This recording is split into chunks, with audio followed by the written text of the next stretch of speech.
Hello, everyone. Welcome to another edition of Practical Pet Business. We know you've got a lot going on in your business world. Thanks for spending a few minutes with Lorin and I. We really appreciate you.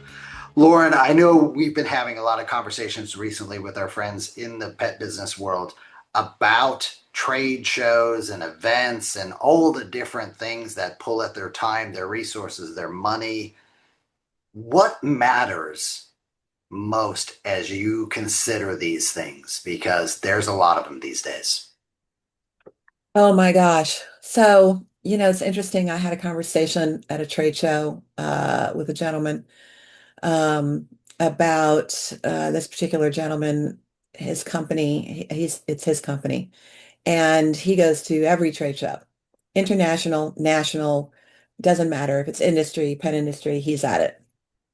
Um, and I said, "So, what's your trade show expense per show run?" And when he told me, I looked and I was like, how many trade shows a year? And he told me, and I said, you couldn't possibly get an ROI that's worth it on that. And he said, no, but we discussed maybe skipping a few here and there. And I go, why don't you? And he said, because we're afraid of what people would say.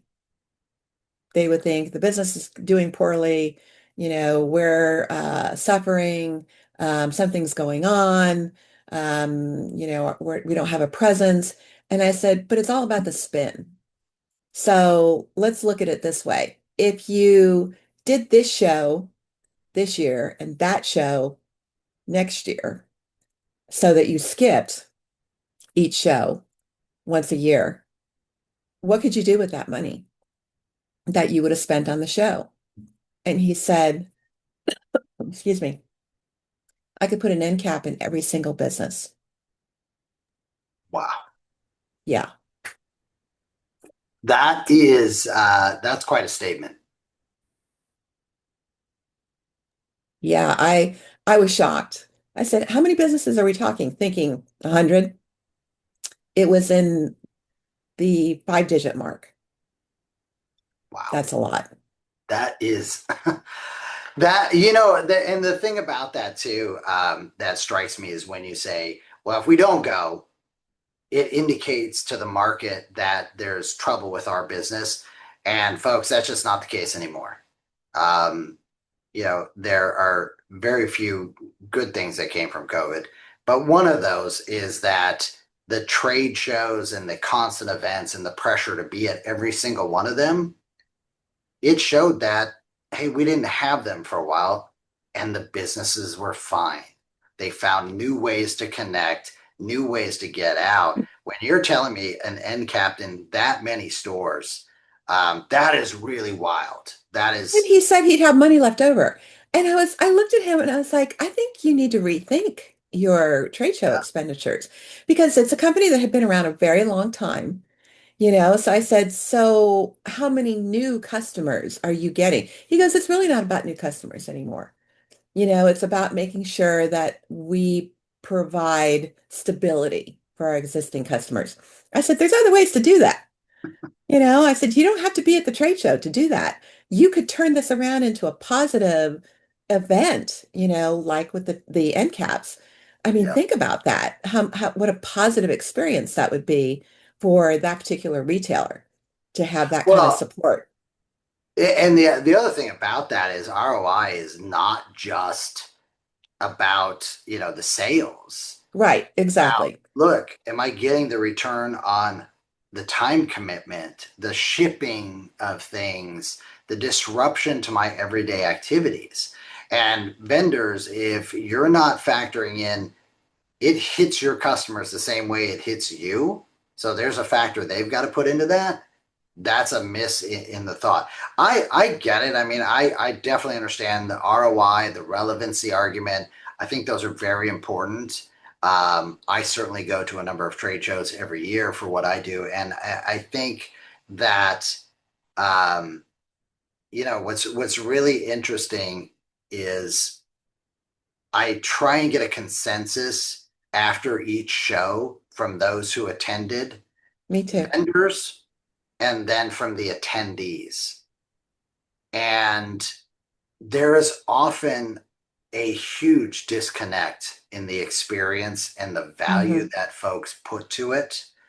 And I think that is something that, as we look at these trade shows and events, and the organizations that put them on too, they change, they evolve. Sometimes not in a way that stays in alignment. And so I think the thinking that you're referencing is like, well, we just have to be there. Sometimes it's changed so much. I attended something this year that I said, you know what? It's no longer a must do event. Right. And that's okay, right? It's okay for the organization putting that on. They're shifting. They're just not shifting to where I want to put the value, not just the money, but the time, the effort, the resources, etc. That's okay. Well, there was a while there, this was pre-pandemic. There was a while there that the show specials started coming out to retailers, and you didn't have to go to the show in order to get the specials. Yeah. And I really like that. I really think that that was a smart thing for vendors to do because there's any number of reasons that a retailer may not be able to get to a show. It's not having coverage. It's, again, the time and expense out of the business. And to miss out on the opportunities because you couldn't be there for whatever reason. I get it. I get why it exists and what the point is. But, for a while there, it was running pretty loosey-goosey. And I didn't see that that was a huge negative to the manufacturers. And definitely it wasn't to the retailers. Um, Conversely, I would be so irritated when I would go to a show. And this happens a lot. Doesn't matter if it's a local show, put on by a distributor, or if it's a national, whatever it is. And you're an existing vendor or you're an existing retailer, and you go to the show and you go up to one of your vendors, and the great deals are only for new people. So let me see if I understand this right. I pay to leave my store, get coverage, come out here. The expense to come out to the show, the room and the cost of, whatever, just the general cost. And you have nothing for me who has carried your product, gotten the word out about your product, promoted it, put customers in it, represented it very, very well, and you have nothing for, oh, well, we have 10% for you. I can get 10% staying in my store talking to you when, over the phone or when you come by. So I really think they missed the mark, Yeah. and I have removed lines that, you go out there and they never take care of you once you're an existing client. And it's like, that doesn't make sense to me. I'm penalized because I continue to promote your product, carry it, grow it, and, make it available. And you are only interested in new business. Why can't you support both? Yeah. You should really rally behind those who rally behind you. Yeah. Well, I want to circle back to something you said about those that were extending the show special, not just to those who couldn't attend, but even in advance. I mean, look at this year's, Black Friday sales and all of the Cyber Monday sales. Like that was happening a week, 2 weeks before. Right, We're business people here, right? Why was that happening? To capture what limited funds are available to spend on that. right, And I know a lot of the retailers are making the decision because it's not just a financial decision. This is so important because I think this is where there's sometimes a disconnect. Oh, they don't want to spend the money. It's not just spending the money, especially for a lot of our independent pet retailers. It's do we have to shut down the store? Are we running with a thin, staff that if someone calls in sick that day and I'm out at the trade show 600 miles away, what happens to the store? There are other factors and decisions coming into this as folks are deciding, do I go to these trade shows and events? And there's also so many of them. Um, it's just not even wise. I one of the things, and this is, a tip that was very successful, and I continue it on. And that was during that Thanksgiving week. I was on the phones, reaching out if I didn't connect via email, whatever else, saying thank you. So I love that point that you just said. Like, where's the reward for loyalty, for being an evangelist about my product? Right. That should just be there. And yet, it still boggles my mind when I ask folks about it. They're like, "Yeah, no, we reward our staff. We shut down because Black Friday when I was in," and I'm like, "That okay? That's great, but what are you saying? Thank you to those who are your customers. How are you saying thank you?" Right. And I will tell you, it's funny because the example that you shared of there were folks that were putting that out. I know we put it out. It didn't matter. And here's that other part of it too. When you're going to these trade shows, if someone is going to hold you to that, you got to order it right here now at the show, or you're not getting this discount when you get back on Monday or Tuesday or whenever the show, ended 2 days afterwards. Right there, you know what kind of relationship you're going to have with them. And, in the past, I'd have grace and say, yeah, you got to have deadlines. You got to call for the buying decision and all that. You know what? Maybe I'm just, getting old and crotchety and yelling, stay off my porch. But if that's how you view me as a expiring opportunity, then stay off my porch. Because Well, I don't think you can have the promo run into perpetuity because no, not I, perpetuity. no, wrong word. Yeah, But you do have to have a deadline because you do have to have people focus, or it stays out there. It stays out there. It stays out there, and you don't get to wrap it up. I know that anytime that I've missed anything, there's never been a vendor that didn't say no problem. I was yeah. like, crap, I missed it. Yeah, I'm so this year's the sorry. first year I heard from people Yeah, that, I just wasn't sure what my budget was. I had already overspent. I wanted to add them. right. And I, thought about it my entire drive home. And I called them, and Robbie wouldn't believe they wouldn't give me that ISO. And I'm like, actually, they probably gave you a gift then because that's how that relationship was going to go. Well, and even if you do parse it down to just the financial part, as a retailer, the money that I don't spend on the travel and the overhead and the room and the food and everything else is more money I have to spend on product Yeah, that you're exactly. offering. So why wouldn't you offer it to people who don't go? I went to the shows because I love the feel. I love to be in the industry. I love to be surrounded by people in the industry. I want to Yeah. be surrounded by all the products and, that kind of thing. But really, I went uh to make contact with people I was close to, whether they were brands or distributors or whomever, to take advantage of specials. But a lot of times I would get the specials ahead of time for existing accounts, and I would just write the orders, drop them off, give hugs, say hi, Yeah. and move on to new products because I'm looking for new things, right? And that's where you are able to see new things or at those shows. So, but do you need to go every year?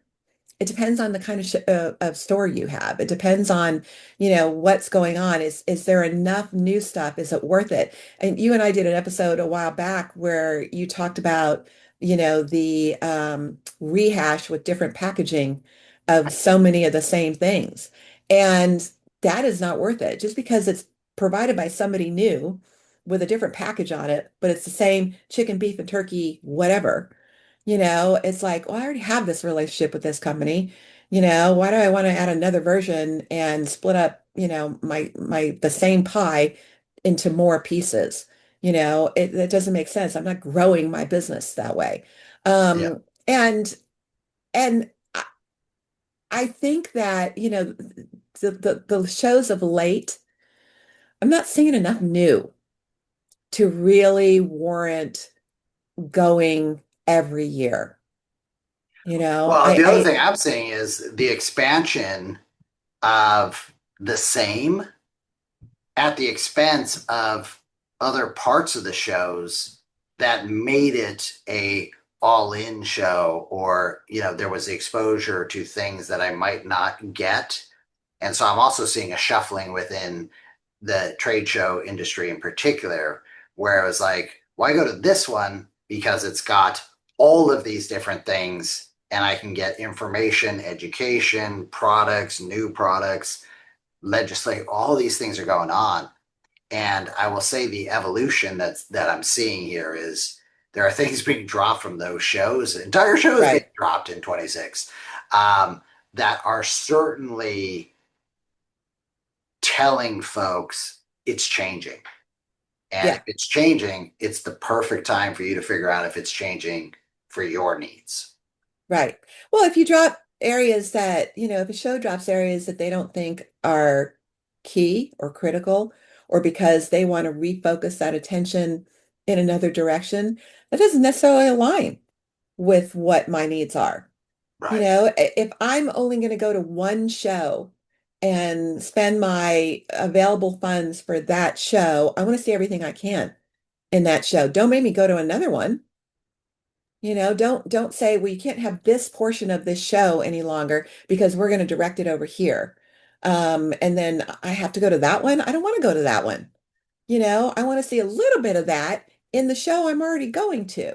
It's like the education classes that you can get at some of these shows. That's great. I want that opportunity to go to them. I may not go to them, depending on what they are, who's giving them, what the topics are, that sort of thing. But I want the opportunity to go. Don't make it where I can no longer have that.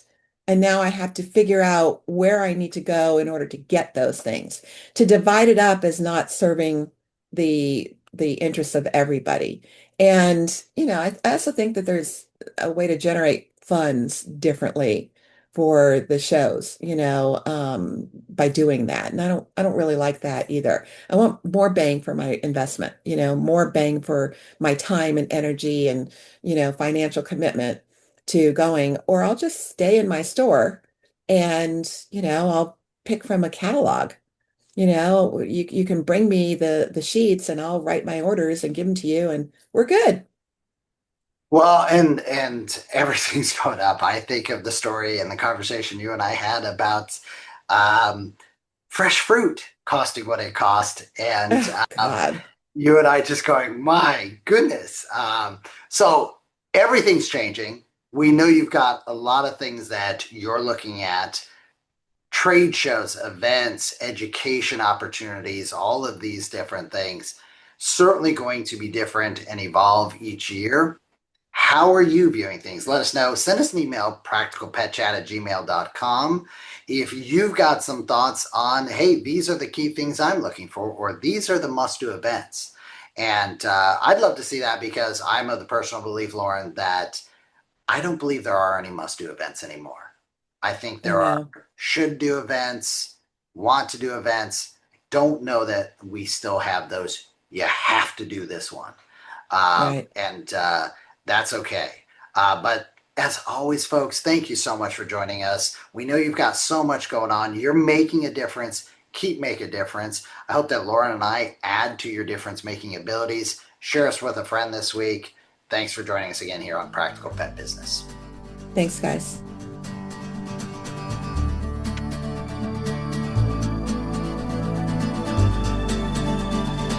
The content of this podcast is for informational purposes only. It is not intended as, nor should it be construed as, professional medical advice, diagnosis, or treatment for your pets. Always seek the advice of a qualified veterinarian with any questions you may have regarding your pet's health or medical condition. Never disregard professional veterinary advice or delay in seeking it because of something you have heard on this podcast. The hosts and the guests of this podcast are not liable for any actions taken based on the information shared during these episodes. Any reliance on the information provided is solely at your own risk. Copyright 2025 Practical Pet Chat, all rights reserved. Unauthorized duplication, distribution, or reproduction of any content from this podcast, including but not limited to audio, scripts, and show notes, is prohibited without prior written consent. The opinions and views expressed by the host and guests are their own and do not necessarily reflect the views of Practical Pet Chat.